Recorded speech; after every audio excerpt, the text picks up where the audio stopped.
Super TET के लिए, तो सुपर टेट जो 2020 में एग्जाम होने वाला है उसके लिए हम लोग महासागरीय जलधारा लेके उपस्थित हुए। तो महासागरीय जलधारा से निश्चित रूप से एक प्रश्न तो आना ही आना है और इस मैपिंग से भी प्रश्न आपसे आने, तो आप थोड़ा सा क्यूरियस होंगे। तो जो महासागरीय जलधाराएं जहां आप लोग बहुत परेशान रहते, उस परेशानियों को बिल्कुल आधे घंटे की क्लास में हम लोग दूर कर ले जाएंगे। उसमें हम लोग देखें कि जो महासागरीय जलधाराएं, वो महासागरीय जलधाराएं हैं क्या। सबसे पहले तो ये हमें देखना है। तो सबसे पहले आपको यह समझना है कि जो महासागर होते हैं, महासागरों की संख्या पृथ्वी पर 5 है, जिसमें सबसे बड़ा महासागर की अगर बात किया जाए तो सबसे बड़ा महासागर प्रशांत महासागर होता है। और प्रशांत महासागर का विस्तार हम लोग देखें तो ये प्रशांत महासागर से लेके पृथ्वी गोल है, यहां से लेके यहां तक है। दूसरे नंबर पे हम लोग देखें तो अटलांटिक महासागर जिसकी आकृति एस है। तीसरे नंबर पे देखा जाए तो हिंद महासागर है। चौथे नंबर पे देखा जाए तो आर्कटिक अंटार्कटिका को देखेंगे, अंटार्कटिका आता है चौथे नंबर पे। और अंटार्कटिका ऐसा महासागर है जो महासागर और महाद्वीप दोनों में गणना किया जाता है। तो चौथे नंबर पे अंटार्कटिका, और पांचवें नंबर पे ऊपर उत्तरी ध्रुव के तरफ हम लोग देखेंगे तो आर्कटिक महासागर आता है। लेकिन बहुत अच्छी बात है कि हम लोगों को महासागरों में जो जलधाराएं पढ़नी है मात्र 3 महासागरों में पढ़नी है। कौन कौन से? एक तो प्रशांत महासागर में पढ़नी है। प्रशांत महासागर का पृथ्वी गोल होने की वजह से यहां से लेकर यहां तक विस्तार रहेगा। दूसरे नंबर पे जो है वो आपका अटलांटिक महासागर है। तीसरे नंबर पे हिंद महासागर। इन्हीं तीनों महासागरों की जलधाराओं का अध्ययन करना है। अब आपको देखना है कि ये जो जलधाराएं वो चलती कहां है। तो सागरीय सतह के ऊपर जो सागरीय जल होते हैं उस सतह पर जल का प्रवाह होना ही क्या है? महासागरीय जलधाराएं। और महासागरीय जलधाराओं का मुख्य काम जो होता है पृथ्वी पर, वो पृथ्वी के बाह्य भाग के ताप को संतुलित करना होता है। मतलब पृथ्वी के जो आंतरिक भाग होते हैं उसके ताप के संतुलन को बनाने के लिए ज्वालामुखी क्रियाएं होती हैं, लेकिन बाह्य भाग पे जो ताप संतुलन का कार्य होता है उसे पूर्ण करने के लिए महासागरीय जलधाराएं चलती हैं। महासागरीय जलधाराएं चलने के लिए सामान्यतः 4 प्रमुख कारण बताए जाते हैं। पहला कारण पृथ्वी का घूर्णन गति। हम लोग क्लास पीछे सौरमंडल में देखे थे, फिर देखेंगे कि ये जब पृथ्वी इधर से इधर की तरफ जाएगी तो जो जलधाराएं रहेंगी ठीक इसके विपरीत जाएंगी। जैसे थाली में आप पानी लेके तेजी से धक्का आप ऐसे लगाएंगे तो पानी विपरीत आने लगेगा। तो जल जो विपरीत आएगा, तो महासागरीय जलधाराओं के चलने के लिए जो पहला कारण है वो पृथ्वी का घूर्णन गति है। दूसरा कारण जो आप देख रहे हैं कि जलधाराएं टकराने के बाद ढाल का अनुसरण करेंगी, वो दोनों तरफ बढ़ जाएंगे, उत्तरी गोलार्ध दक्षिणी गोलार्ध में, तो ढाल दूसरा कारण हो गया। तीसरा कारण हम लोग देखें कि ऊपर की तरफ जब हवाएं जाएंगी तो पछुआ पवन प्रवाह का या पवन प्रवाह का जो प्रभाव रहता है वो पड़ जाता है। चौथा कारण सागरीय लवणता को बताया जाता है, क्योंकि जब लवणता जिस सागर में ज्यादा रहती है वहां की डेंसिटी या घनत्व तो ज्यादा हो जाता है। तो हमेशा ज्यादा घनत्व से कम घनत्व के तरफ जल भागने लगेगा। तो सामान्यतः 4 कारण बताए जाते हैं पृथ्वी पर महासागरीय जलधाराएं चलने के लिए। बिल्कुल ये सब कॉन्सेप्ट है, कॉन्सेप्ट पकड़ना है। अब आपको देखना है कि जो महासागरीय जलधाराएं चलेंगी वो कहां से प्रारंभ होगी? जहां पर गर्मी ज्यादा पड़ेगी। तो हम लोग देखें कि जो गर्मी ज्यादा पड़ेगा, यहां पर लिखा गया है 0 अंश अक्षांश। 0 अंश अक्षांश है, ये वाली जो लाइन है यही विषुवत रेखा कही जाती है। ये विषुवत रेखा है। ऊपर वाली हम लोग देखें 23.5 अंश कर्क रेखा है, नीचे वाला देखा जाए तो 23.5 अंश मकर रेखा है। ऊपर हम लोग देख रहे हैं 66.5 अंश उत्तरी गोलार्ध में, ये आपका आर्कटिक सर्किल या आर्कटिक वृत्त होता है। तो जो भी महासागरीय जलधाराएं चलेंगी वो हमेशा प्रारंभ होती है विषुवत रेखा से या भूमध्य रेखा से। ऐसा क्यों? क्योंकि यहां पर गर्मी ज्यादा पड़ती है। जब जल गर्म होता है तो वो आगे की तरफ बढ़ना शुरू करेगा। कभी भी जब महासागरीय जलधाराएं चलेंगी तो आपको ध्यान देना है कि जो इस विषुवत रेखा से ऊपर की तरफ जलधारा जाएगी वो हमेशा गर्म होगी। विषुवत रेखा से ऊपर की तरफ जलधारा जाए गर्म हो, विषुवत रेखा से दक्षिणी गोलार्ध की तरफ जाए तो भी गर्म। इसके बारे में देखा जाए तो कोरियालिस ने बताया था कि जो जलधाराएं विषुवत रेखी जलधाराएं हैं वो पूर्व से पश्चिम की तरफ प्रवाहित होते हुए आगे की तरफ जाती हैं। फेरल के नियमानुसार अपने उत्तरी गोलार्ध में देखा जाए, उत्तरी गोलार्ध में या अपने दाहिनी ओर देखा जाए तो अपने दाएं मुड़ जाती हैं। उत्तरी गोलार्ध में, और दक्षिणी गोलार्ध में अपने बाएं तरफ मुड़ जाती हैं। तो ये जल धाराएं जब यहां से नीचे ऊपर जाएं या नीचे जाती हैं विषुवत रेखा से, तो ये जल धाराएं गर्म होंगी। लेकिन ध्रुवों की तरफ से जो आप देखेंगे उत्तरी ध्रुव, नीचे देखेंगे दक्षिणी ध्रुव, चाहे दक्षिणी ध्रुव से ऊपर की तरफ जलधाराएं मतलब विषुवत रेखा की तरफ जाएं, या उत्तरी ध्रुव से नीचे की तरफ जलधाराएं विषुवत रेखा की तरफ उतरेंगी तो ठंडा होंगी। ये कॉन्सेप्ट बिल्कुल दिमाग में आपको रखना है। क्या रखना है कि विषुवत रेखा से ध्रुवों की तरफ अगर जलधारा जाएगी तो वो गर्म होगी, उत्तरी गोलार्ध में इधर जाएगी, दक्षिणी गोलार्ध में नीचे की तरफ उतरेगी। अब आपको देखना है कि जब ध्रुवों से किधर की तरफ आने लगी विषुवत रेखा की तरफ, तो वो जलधाराएं ठंडी हो जाएंगी। चाहे दक्षिणी ध्रुव से ऊपर जाए, चाहे उत्तरी ध्रुव से नीचे की तरफ आएंगे, वो जलधाराएं ठंडी हो जाएंगी।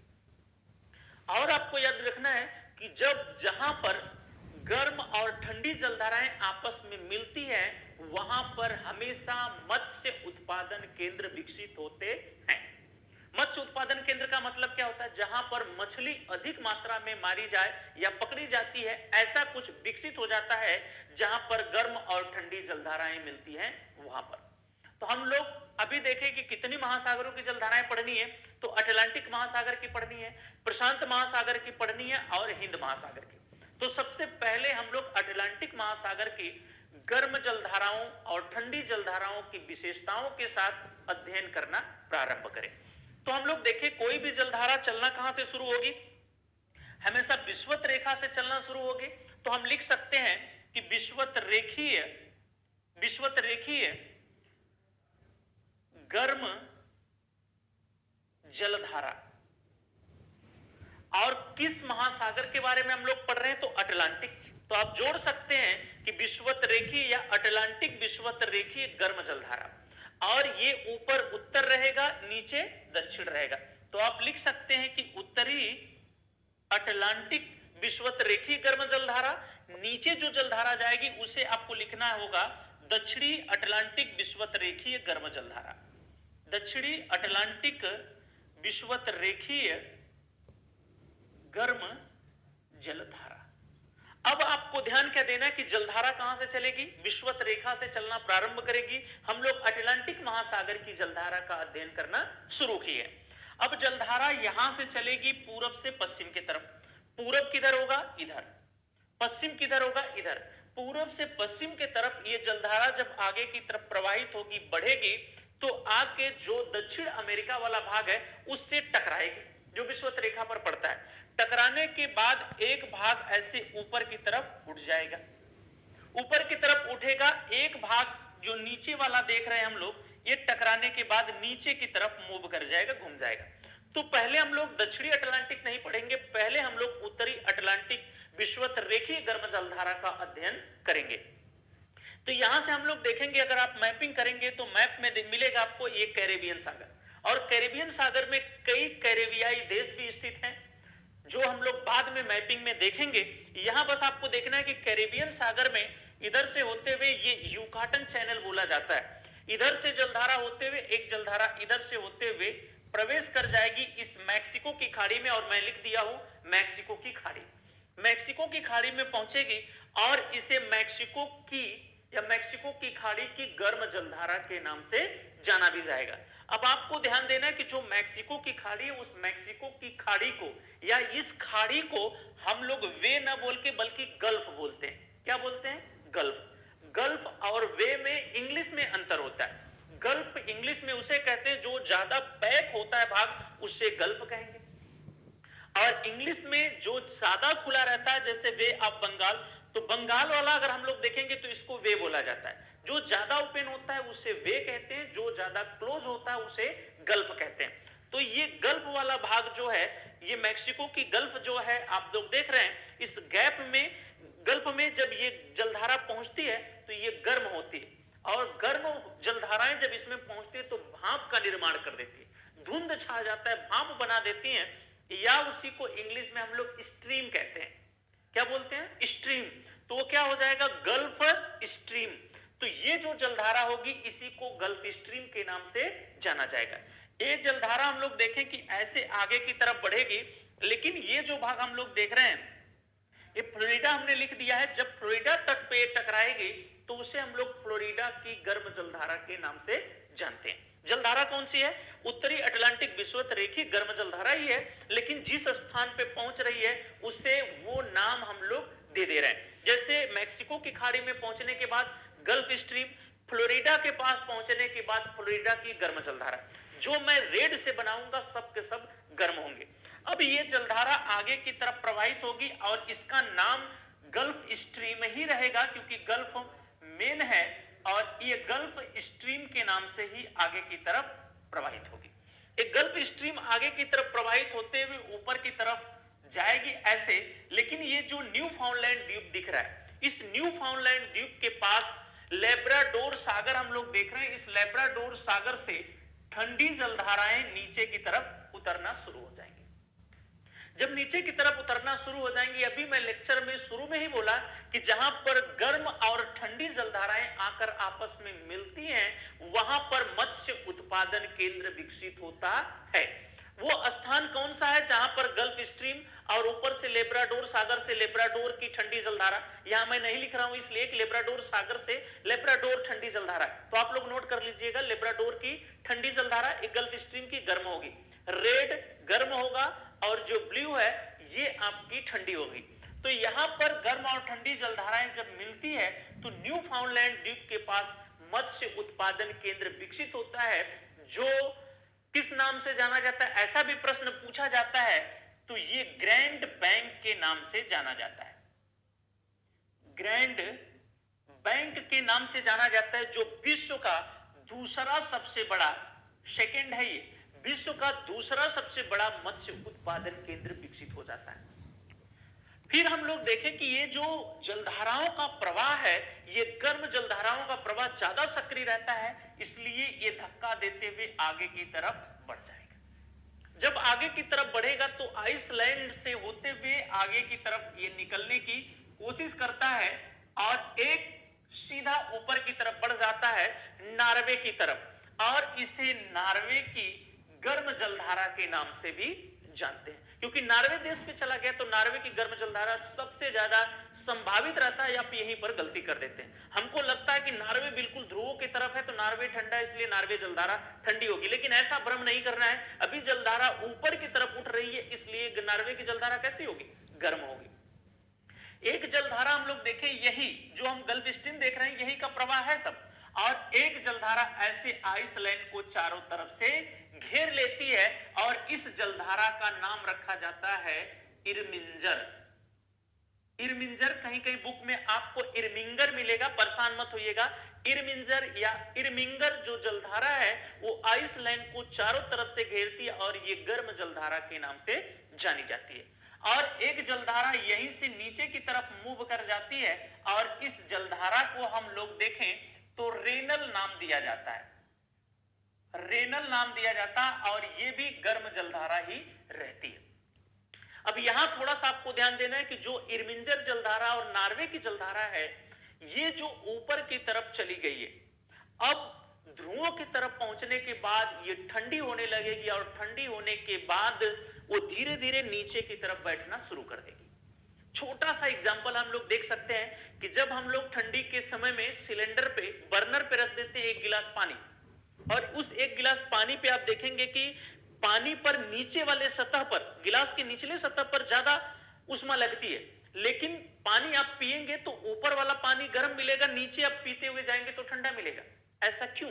क्योंकि जो गर्म होगा वो ऊपर की तरफ पानी उठ जाता है, जो ठंडा पानी होता है वो नीचे की तरफ चला जाता है। वो गिलास में ही एक सम्मोहन प्रक्रिया, कन्वेंशनल फ्लो स्टार्ट हो जाता है, प्रारंभ हो जाता है। इसी प्रकार से जो गर्म जलधारा होती है वो ऊपर उठ जाती है, जो यही जलधारा ठंडी होती है पानी का, वो नीचे की तरफ बैठ जाता है। बैठने के बाद इन जलधाराओं के नीचे नीचे वो जलधारा आने लगती है और आग के इस उत्तरी सागर में वो प्रकट होती है, उत्तरी सागर में प्रकट होती है और आगे की तरफ प्रवाहित होते हुए बढ़ती है, और ये आके फिर से इसी ठंडी जलधारा उत्तरी अटलांटिक विषुवत रेखी गर्म जलधारा में मिल जाती है। अब आपसे पूछ ले कि जब उत्तरी सागर में कौन सी दो जलधाराएं जो आपस में टकराने के बाद मत्स्य उत्पादन केंद्र विकसित करती है, तो आपको ध्यान देना ये कनारी द्वीप है और इसी के आधार पे इस ठंडी जलधारा का नाम कनारी की ठंडी जलधारा नाम पड़ता है। ध्यान दें, ऊपर रेनल है, नीचे कनारी है। कनारी और रेनल के टकराने के वजह से या गर्म और ठंडी जलधाराओं के टकराने से उत्तरी सागर में एक मत्स्य उत्पादन केंद्र विकसित होगा और उस मत्स्य उत्पादन केंद्र को देखा जाए कि किस नाम से जाना जाता है, तो इसे डागर बैंक के नाम से जाना जाता है। किस नाम से? डागर बैंक के नाम से जाना जाता है, जो विश्व का तीसरा सबसे बड़ा मत्स्य उत्पादन केंद्र है। पहले नंबर पे कौन सा था? Grand bank. दूसरे नंबर, पहले नंबर पे मतलब इस अटलांटिक महासागर में मैं बात कर रहा हूं, पहला नंबर नहीं है, बल्कि विश्व स्तर पे देखा जाए तो सेकंड नंबर होगा। और ये देखा जाए तो थर्ड नंबर। पहले नंबर पे हम लोग देखेंगे जापान के उत्तरी तट पे रहेगा। तो ग्रैंड बैंक आपको मिल गया, डागर बैंक। और प्रश्न आपसे क्या पूछता है? प्रश्न बनता है आप लोगों से कि किस जलधारा के प्रवाह के कारण जो यूरोप है, ये पूरा भाग जो हम लोग देख रहे हैं ये यूरोप का है, यूरोप गर्म हो जाता है, या यूरोप का गर्म कंबल किस जलधारा को कहा जाता है? तो जो गल्फ स्ट्रीम जलधारा है, इसी को ही हम लोग यूरोप का गर्म कंबल के नाम से जानेंगे। अगर गल्फ स्ट्रीम ना दे तो विकल्प में से या तो इरमिंजर देगा, या नॉर्वे देगा, या रेनल देगा। जो विकल्प देगा उस हिसाब से आपको उत्तर करना पड़ेगा। फिर से मैं एक बार रिकैप करवाता हूं, थोड़ा सा ध्यान दें कि यहां से जलधारा चलना शुरू होगी किसी भी विषुवत रेखा से, तो उत्तरी अटलांटिक विषुवत रेखी गर्म जलधारा आगे की तरफ प्रवाहित होगी, कैरेबियन सागर होते हुए मैक्सिको की खाड़ी में पहुंचेगी और इसका नाम गल्फ स्ट्रीम पड़ेगा। फ्लोरिडा के पास फ्लोरिडा की गर्म जलधारा होगी। यह जलधारा आगे की तरफ प्रवाहित होते हुए जाएगी, न्यू फाउंडलैंड द्वीप के पास ऊपर से आ रही लेब्राडोर की ठंडी जलधारा से टकरा जाएगी और ये न्यू फाउंडलैंड के पास विश्व का दूसरा सबसे बड़ा मत्स्य उत्पादन केंद्र ग्रैंड बैंक का निर्माण करते हैं। फिर ये जलधारा, गर्म जलधारा का प्रवाह ज्यादा रहता है, सीधा एक निकल जाती है नॉर्वे की तरफ, नॉर्वे की गर्म जलधारा बोली जाती है। एक आइसलैंड को चारों तरफ से घेर लेती है, ये जो घेरती है उसे इरमिंजर की गर्म जलधारा कहेंगे। एक नीचे की तरफ बैठेगी उसे रेनल की गर्म जलधारा कहेंगे। और जो ऊपर जलधाराएं पहुंची रहती हैं वो उत्तरी सागर में प्रकट होती हैं, जिसे कनारी की ठंडी जलधारा कहते हैं। और ये जहां पर दोनों मिलती हैं, रेनल और कनारी, वहां पर मत्स्य उत्पादन केंद्र उत्तरी सागर में विकसित होता है, जिसे हम लोग डागर बैंक कहते हैं और विश्व का तीसरा सबसे बड़ा मत्स्य उत्पादन केंद्र होता है। यूरोप का गर्म कंबल किस जलधारा को कहते हैं? तो मुख्य रूप से हम लोग गल्फ स्ट्रीम को ऐसा उपमा देंगे, ऐसा नाम देंगे। इसमें हम लोग दिखाए हैं, हम लोग देख रहे हैं यूके, तो यूके के अंतर्गत हम लोग देखें तो नीचे लिखा गया है, ये है होगा दक्षिणी आयरलैंड, नीचे ऊपर होता है उत्तरी आयरलैंड। तो जो उत्तरी आयरलैंड है और दक्षिणी आयरलैंड, इसमें दक्षिणी आयरलैंड को यूके के अंतर्गत शामिल नहीं किया जाता है, बल्कि बस उत्तरी आयरलैंड को, यहाँ छोटा सा देश वेल्स होगा, ऊपर स्कॉटलैंड होगा और इंग्लैंड, चार देशों को सम्मिलित रूप से हम लोग यूके कहते हैं। किसको किसको? उत्तरी आयरलैंड को, स्कॉटलैंड को, वेल्स को और इंग्लैंड को। उसमें दक्षिणी आयरलैंड शामिल नहीं होता है। इसके इधर की तरफ हम लोग देखेंगे तो उत्तरी सागर रहेगा, नीचे की तरफ इंग्लिश चैनल रहता है। मेरा मानना है कि आप ये जो उत्तरी अटलांटिक महासागर की जलधाराएं हैं गर्म और ठंडी, उसे आप समझ पाए होंगे। अब हम लोग नीचे की तरफ चले तो देखेंगे दक्षिणी अटलांटिक विषुवत रेखीय गर्म जलधारा जो चलेगी वो नीचे की तरफ बैठना शुरू करेगी। तो आपको ध्यान देना है कि जो जलधारा जिस देश से टकराती है उसको वो नाम दे दिया जाता है। तो स्वाभाविक बात है कि यहाँ आप मैप बनाएंगे, मैपिंग करेंगे तो आपको ब्राजील देश मिलेगा। तो स्वाभाविक बात है इसे ब्राजील की गर्म जलधारा कह देंगे, क्योंकि ऊपर से नीचे की तरफ बैठ रही है तो ब्राजील की गर्म जलधारा हो गई। और आगे की तरफ प्रवाहित होते हुए ये फॉकलैंड द्वीप के पास पहुंच जाती। फॉकलैंड द्वीप के पास पहुंचेगी तो हम लोग देखेंगे कि इधर से एक जलधारा आती है, जिस जलधारा का नाम रहता है फॉकलैंड की ठंडी जलधारा। क्योंकि फॉकलैंड के पास पहुंच रही है तो ये फॉकलैंड की ठंडी जलधारा के नाम से जानी जाएगी और यहां पर ये दोनों जलधाराएं आपस में टकरा जाएंगी। तो कुछ दूर तक हम लोग देखें तो ये जलधाराओं का प्रवाह ऐसा रहता है, लेकिन ध्रुवों से आगे की तरफ बढ़ने की वजह से ये जलधाराएं अपना ऊष्मा खो चुकी होती हैं और आगे की तरफ प्रवाहित होते हुए दक्षिणी अटलांटिक विषुवत रेखीय गर्म जलधारा में जाके मिलेंगी। लेकिन इस जलधारा में यहां देखा जाए कि जब ये नीचे की तरफ उतरेगी तो इसका नाम क्या हो जाता है? अफ्रीका महाद्वीप की तरफ जाने के बाद ये बेंगुएला की ठंडी जलधारा के नाम से जानी जाएंगी। बेंगुएला की ठंडी जलधारा हो जाएगी। अब आपको ध्यान देना है कि बेंगुएला है, वेनेजुएला नहीं। बेंगुएला होगा, वेनेजुएला तो यहां पर हो जाएगा। बेंगुएला की ठंडी जलधारा, फिर से मैं एक बार रिकैप कर पाता हूं कि दक्षिणी अटलांटिक विषुवत-रेखीय गर्म जलधारा जब पूर्व से पश्चिम की तरफ प्रवाहित होते हुए आगे की तरफ बढ़ती है तो ब्राजील से टकरा जाती है। टकराने के बाद नीचे की तरफ जब उतरेगी तो उसे ब्राजील की गर्म जलधारा के नाम से जानेंगे। अब ये आगे की तरफ बढ़ेगी तो यहां पर फॉकलैंड के पास हम लोग देखें तो फॉकलैंड की ठंडी जलधारा से टकरा जाएगी, आगे की तरफ ये प्रवाहित होगी और ठंडी हो जाएगी। बेंगुएला की ठंडी जलधारा के नाम से प्रवाहित होते हुए दक्षिणी अटलांटिक विषुवत-रेखीय गर्म जलधारा के नाम से ये पुनः इसमें मिल जाती है। इधर के तरफ हम लोग देखें दक्षिण अफ्रीका में जो कालाहारी मरुस्थल है, नामीबिया में नामीब मरुस्थल है, ये ठंडी जलधाराओं की वजह से वो शीत मरुस्थल के अंतर्गत भी आते हैं, जो बेंगुएला जलधारा का उस पर प्रभाव हम लोग साफ साफ देखते हैं। तो इस प्रकार से हम लोग उत्तरी अटलांटिक विषुवत-रेखीय और दक्षिणी अटलांटिक विषुवत-रेखीय गर्म जलधारा को सीख पाए, समझ पाए। नेक्स्ट हम लोग अफ्रीका बचा हम लोगों का प्रशांत महासागर और हिंद महासागर। तो सबसे पहले हम लोग प्रशांत महासागरीय जलधाराओं को समझें, देखें, इसके बाद हम लोग उसको देखेंगे। तो आप लोग थोड़ा सा इसमें ज्यादा मेहनत आपको करना पड़ेगा, क्योंकि एक बार मैं इधर की तरफ आऊंगा और दूसरी तरफ उधर की तरफ जाऊंगा, तो इसमें थोड़ा सा आप लोगों को विशेष ध्यान देना पड़ेगा, इधर और उधर दोनों के तरफ। तो हम लोग सबसे पहले इधर से शुरू करते हैं, प्रशांत महासागर। तो प्रशांत महासागर की भी जो जलधाराएं हैं वो आगे की तरफ ऐसे प्रवाहित होंगी। तो स्वाभाविक बात है, वहां पर उत्तरी था, यहां पर भी उत्तरी हो जाएगा।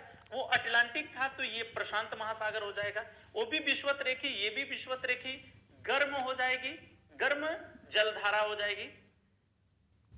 सेम नीचे की तरफ हम लोग देखेंगे कि तो दक्षिण प्रशांत महासागरीय विषुवत-रेखीय गर्म जलधारा हो जाएगी।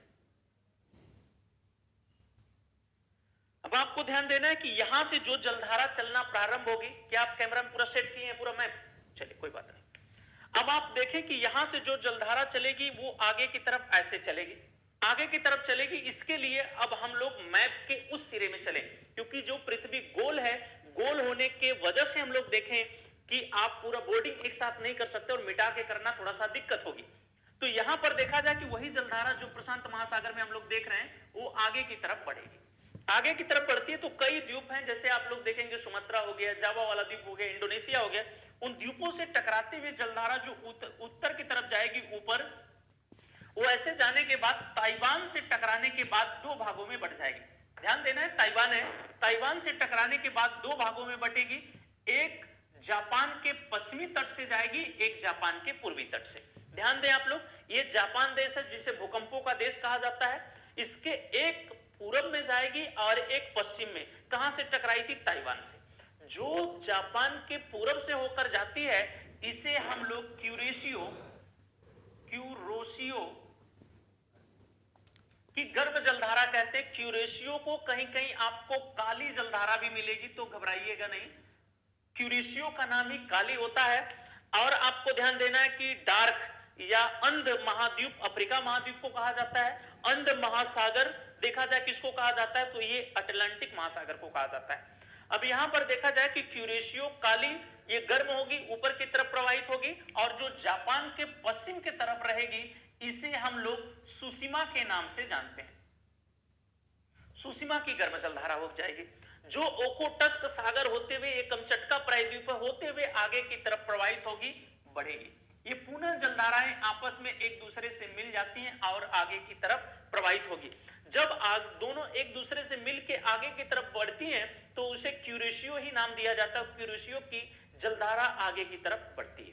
लेकिन आपको ध्यान देना है कि ऊपर आप मैपिंग देखेंगे तो आपको मिलेगा चुकची सागर, और इस चुकची सागर से होते हुए एक जलधारा, मतलब ठंडी जलधारा आगे की तरफ बढ़ेगी, और इस जलधारा को हम लोग क्यूराइल के नाम से जानते हैं। क्यूराइल की ठंडी जलधारा कहेंगे। यही एल्यूशियन क्षेत्रों में, ये आप देखेंगे अमेरिका का या अलास्का वाले क्षेत्रों में एल्यूशियन बाहर की तरफ निकला है, तो एल्यूशियन की ठंडी जलधारा के नाम से भी जानेंगे। एल्यूशियन की ठंडी जलधारा या क्यूराइल की ठंडी जलधारा के नाम से जानेंगे। और ये जलधाराएं आपस में एक दूसरे से जापान के उत्तरी तट पर यहां पर टकरा जाएंगी। अभी आप लोग ध्यान दिए थे कि जहां पर गर्म और ठंडी जलधाराएं टकराती हैं वहां पर मत्स्य उत्पादन केंद्र विकसित होता है। तो यहां पर मत्स्य उत्पादन केंद्र विकसित होगा जिसे जापान का उत्तरी तट बोला जाता है, और ये विश्व का पहला मतलब एक नंबर पर सबसे बड़ा मत्स्य उत्पादन केंद्रों में से एक है, जिसे जापान का उत्तरी तट कहा जाता है। ध्यान दें आप लोग, जापान का उत्तरी तट बस बोला जाता है, इसका यही नाम है। लेकिन यहां आपको ध्यान देना है कि विश्व में जो मत्स्य उत्पादन के क्षेत्रों में देखा जाए कि सबसे ज्यादा मछली कौन मारने वाला है या उत्पादित करने वाला, जापान नहीं होता बल्कि चीन होता है। तो भ्रमवश आप लोग जापान कर देते हैं, लेकिन चीन होगा, यह भी ध्यान देना। अब आपको ध्यान देना है कि यही जलधारा जो क्यूरिशियो है आगे की तरफ दबाव बना के प्रवाहित होकर जब आगे की तरफ जाएगी तो ये पहुंच जाएगी अलास्का वाले क्षेत्रों में। यहां हम लोग देखें उसी जलधारा को जो यहां पर दोनों जलधाराएं मिली थी, ये जलधारा जब आगे की तरफ बढ़ेगी, ऊपर से हम लोग देख रहे थे कि क्यूराइल आ रही थी एलुशियन क्षेत्रों में, एलुशियन जो यहां पर एक दूसरे से टकराई थी, अब गर्म जलधारा आगे की तरफ प्रवाहित होते हुए जाएगी। जब आगे की तरफ प्रवाहित होते हुए जाएगी तो ये अलास्का वाले क्षेत्रों में जाके जब अलास्का से टकराएगी तो इसी को अलास्का की गर्म जलधारा के नाम से जाना जाता है।